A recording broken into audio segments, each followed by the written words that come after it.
ऐसा रथ प्रकट कर दिया, सूर्य के पीछे पीछे रथ चलाया 7 दिन और 7 रात। तो समुद्र के 7 हिस्से वो लकीर खींच गई तो 7 समुद्र हो गए। ब्रह्मा जी महाराज आए बोले बेटा उत्तानपात अमंत्रम अक्षरम नास्ति नास्ति मूलम अनौषधम अयोग्य पुरुषो नास्ति योज का तत्र दुर्लभ। संसार में ऐसा कोई भी अक्षर नहीं जिसका कोई मंत्र ना हो। अब ये हम लोगों की कमी है महाराज कि हम उन अक्षरों से मंत्र ना बना करके गालियां बना दें। ऐसा थोड़ी है कि मंत्रों के लिए अलग अक्षरों और गालियों के लिए अलग अक्षरों। उन्हीं अक्षरों से मंत्र बने, उन्हीं अक्षरों से गालियां बनी। ऐसा कोई भी वृक्ष नहीं है जिसकी कोई दवाई ना हो। अब जी हमारी गलती महाराज उन वृक्षन की बढ़िया बढ़िया डाली ने काट के और उनकी लाठी बनाए के हम आपस में लड़ाई कर रहे हैं। वृक्ष तो बने दवाई का है ना। इसी प्रकार ऐसा कोई पुरुष नहीं है जिसका कोई ना कोई प्रयोग ना हो, केवल प्रयोग करने वाला आना चाहिए।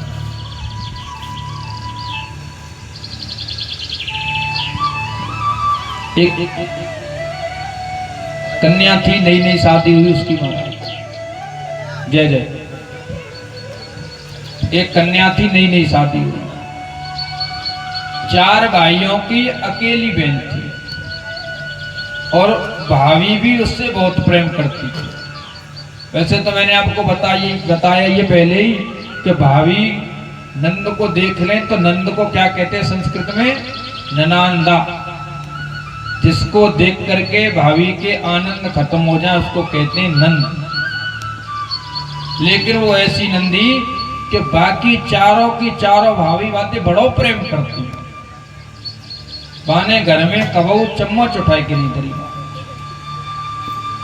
लेकिन शादी है गई और शादी के बाद वह मिल गई सास। और कैसी सास मिल गई? सास कैसी होते महाराज? सासू माँ। और सासू माँ में माँ ऐसो ये जैसे गुलाब जामुन में ना तो गुलाब ना जामुन पर नाम है गुलाब जामुन। ऐसे ही सासू माँ में माँ तो होते और माँ जैसा कुछ ना। बोल राधे राधे। आजकल तो फिर भी पढ़े लिखा समाज है तो प्रेम करता है। पहले का समय तो और ही विचित्र। तो सास मिल गई खतरनाक वारी। दहेज फहेज कम मिलो वो व्याप्या में। तो दहेज कम मिलो तो सास की नाक चढ़ाई। चूल्हे पूजन वाला दिन आयो और बाने से लिस्ट बना दे पूरी लंबी। गरकिन के भोजन नहीं, पूरे मोहल्ला के भोजन। हमारे यहाँ तो अपन कहते बहुते, हमारे यहाँ तो पूरा मोहल्ला भोजन करे चूल्हे पूजन में। और भोजन पूरा मोहल्ला करेगो और बनानो अकेली तू ये पड़ेगो सब। अब बेचारी ने बाने कबो जीवन में घर पे चम्मच ना उठाई और बाकी आगे फरमाइश की लिस्ट आ गई लंबी लंबी। आजकल को सा सिस्टम मारा। लिस्ट देख के बाने सोचियो क्या करूं, पर देखो वो कन्याओं तो आजकल किसी बाने तुरंत यूट्यूब खोलो और बामे देखी शाही पनीर कैसे बने, मटर पनीर कैसे बने और जो सामान बनते हो सब देख के नहीं और सब बना दिए। लेकिन इतनी जल्दी बनाए कि नमक डालवा भूल गई। भोजन परोसो सबको, सब लोग शांति से खामे महाराज। काके भूल गई तो भूल गई, लेकिन सास ने सास भैया ने कासे काय के भेजो तो पे नमक डाल वो नहीं आया भोजन। ये कोई भोजन है? कैंसिल, कल दोबारा बनेगा। कल दोबारा चूल्हा पूजन होगा, आज का चूल्हा पूजन कैंसिल। दूसरे दिन महाराज बनाया बहू ने, इतनी ध्यान राखी कि 2 बार डाल दिया। इतनी ध्यान राखी बहू ने कि 2 बार डाल दिया। और जैसे ही सास ने मुंह में ली और धूप कड़वो कड़वो खारो चूक भोजन फेंक दिया। कैंसिल, ये कोई भोजन है? कल फिर बनेगा। रात को बहू सोच रही है जी घर में लड़ाई नमक करवा रहा हो।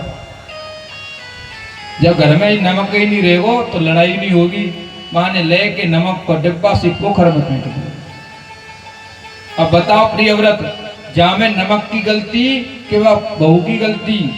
बोले गुरुजी, ब्रह्मा जी से कह रहे हैं प्रियव्रत महाराज, बोले ब्रह्मा जी जहाँ में केवल ना नमक की गलती ना वह बहू की गलती, वह बहू पे नमक को प्रयोग करना नहीं आ रहा था कि कितना डालना है। बोले ऐसे संसार में हर वस्तु की आवश्यकता है। अगर रात नहीं होगी तो संत लोग, कुछ संत लोग रात्रि में भजन करते हैं, या निशा सर्वभूतानां तस्याम जागृति संयमी। और देखो भगवानेश्वर की चिंता रही महाराज, अगर रात नहीं होगी तो चोरों को फिर काम कैसे चलेगा।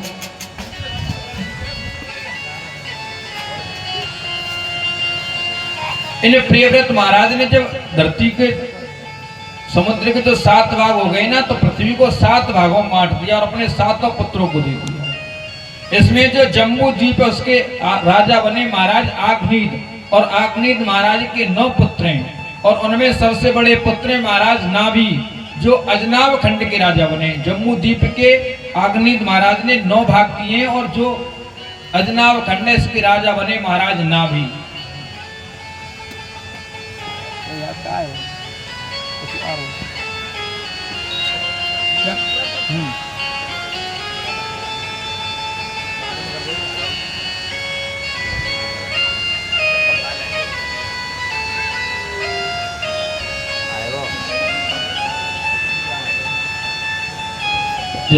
का लगाओ ना, मक्खी आ रही है।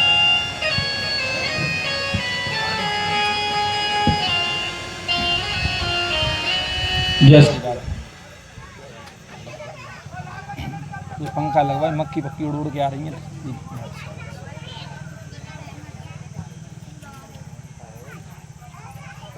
जोड़ तो नहीं इन्हें हटवाना होता।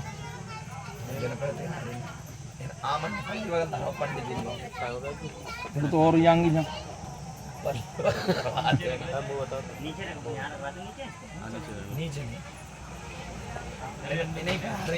इन्हें ढक दो ना। अरे ढकवा दो यार, रेडियो दो यार पीछे से, या कपड़ा रखो पीछे आगे लगा में फिर भाई लेके आना तुम्हें संग यार जी।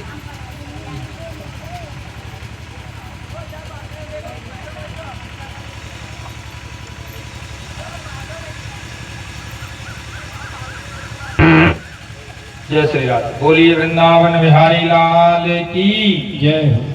महाराज नाभि महाराज राजा, और इनकी पत्नी का नाम है मेरू देवी।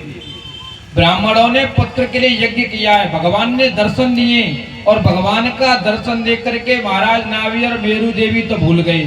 ब्राह्मणों से पूछा है, बोले किस लिए यज्ञ कर रहे हो? ब्राह्मणों ने कहा हमने वचन दे दिया कि इसके पुत्र बन के तुम आओगे। भगवान बोले आपने वचन दिया है तो मैं पुत्र बन के अवश्य आऊंगा, और भगवान ने ऋषभ रूप में इनके यहाँ अवतार लिया है। बोलिए ऋषभ देव भगवान की जय हो। और जब महाराज ऋषभ राजा बने, इनके राज्य में इंद्र ने वर्षा नहीं की, और जब इंद्र ने वर्षा नहीं की तो इन्होंने अपने तपोबल से और योग बल से वर्षा कर दी। इंद्र लज्जित हुआ है, और इंद्र की पुत्री जिसका नाम है जयंती, उसके साथ में ऋषभ भगवान का विवाह हुआ है, और इनके 100 पुत्र हैं, और बड़े पुत्र का नाम है भरत। एक बार इन्होंने अपने 100 पुत्रों को बुलाया है और पूछा है, बोले बेटा एक बात बताओ, ये शरीर किस लिए मिला है? महाराज ध्यान देने वाली बात, ये मनुष्य का शरीर किस लिए मिला है? भरत जी बोले पिताजी ये शरीर मिला है, मानव का शरीर, मनुष्य का शरीर इसलिए मिला है कि सुंदर सुंदर कन्यांते ब्याह करो। ऋषभ देव जी महाराज बोले बेटा भरत, जो आनंद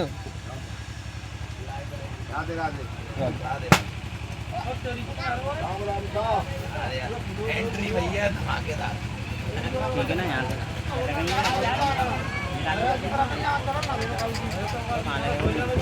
जय श्री राम। बोलिए वृंदावन बिहारी लाल की जय हो।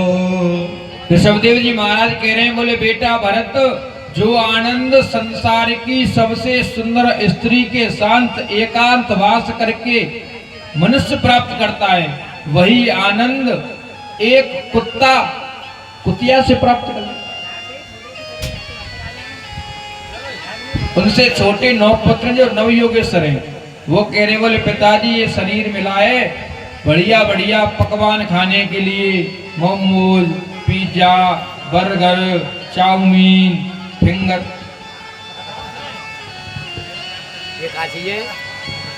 जे हमने सुनी है खाई है मतलब ना। तुमने क्या सुन रही है? जब खाई ना है हमें जानते ही ना है। हम ना खावे, हमारी पंडितानी तो खावे ले लेके तो वहीं आवे। जान दो खावा जरूरी है। तो ऋषभदेव जी बोले बेटा जो आनंद तुमको धरती के सबसे स्वादिष्ट व्यंजनों में आता है, वही आनंद एक सुगर को विष्टा खाने में प्राप्त होता है। दिव्य उपदेश दिए। और देखो महाराज इस बात को सुन लो, आपका कल्याण आपको खुद करना है। आपका कल्याण आपको खुद करना है। जो मत समझियो कि तुम्हारो बेटा तुम्हारी अस्थि ने गंगा जी माई आवे, वो कोई गारंटी ना जावा। कोरोना जब आया था ना महाराज, सगे बेटों ने दाग लगाने तक से मना कर दिया था। सगे बेटों ने। तो इस गुमान में मत रहना कि तुम्हारा पुत्र तुम्हारा कल्याण करेंगे। कहूं ऐसा नहीं है जाए महाराज। हमारे गांव की कहानी है, एक अम्मा मर गई, पुरानी बात में बहुत। अम्मा मर गई तो जब बाकी फूलन ने ले जावे को आके को नाती थे, कई अम्मा के थे, बोले तू इन्हें सोरो जी में भाया पैदर की रास्ता महाराज। अब पैदर की रास्ता पैदर वो नाती जा रहा महाराज, कासगंज पहुंच गो पैदल जाते जाओ। और कासगंज में एक नालो जा रो। जब नालो जा रो तो बाने पूछी, बोले भैया जी नालो कहाँ पे खत्म, काय में जाके मिल लो है? बोल जी नालो जाके मिल लो गंगा जी में। बाने दिमाग लगायो महाराज। बोले जब नालो गंगा जी ते मिल लो तो जहाज में जो पानी बहरो का है वो गंगा जी में जा रो हो, तो क्यों ना मैं हड्डी ने जी में डाल दूं, वो अपने आप ही गंगा जी पहुंच जाऊंगी। भाई मैं डाल दी और मैं एक हेडपंप पे पानी भर के एक बोतल में ले आयो। बोल जी गंगा जल है, गंगा जल संग जाता ना बल्लायो। जैसे घर पहुंचो आराम करो। दूसरे दिन आवा के बाबा ने कही छोरे जो बता तू बिन अस्तिन ने कहाँ पे भाई के आयो? पन गंगा जी में। पने की झूठ बोल लो, पर नाले में ना भाई कासगंज के में। पन की जब बाबा कैसे पतो परी? बोल बाबा बिन बात ने छोड़ पल जो बता तो पतो कैसे परी? बोलते ही अम्मा ने आके सपने में कही कि मैं में डरी हूं कासगंज के नाले में। बाने बाबा वो अम्मा कासगंज ते मुड़े सी आई गई, पर वहां पे वो गंगा जी तक नहीं गए। अरे यहाँ तक आइए न आंगी बढ़ जाती। तो महाराज कोई पक्को गुना कि तुम्हारा उद्धार तुम्हारी औलाद कर दे। हम कासगंज के नाले में डारिया में बोल कन्हैया लाल की।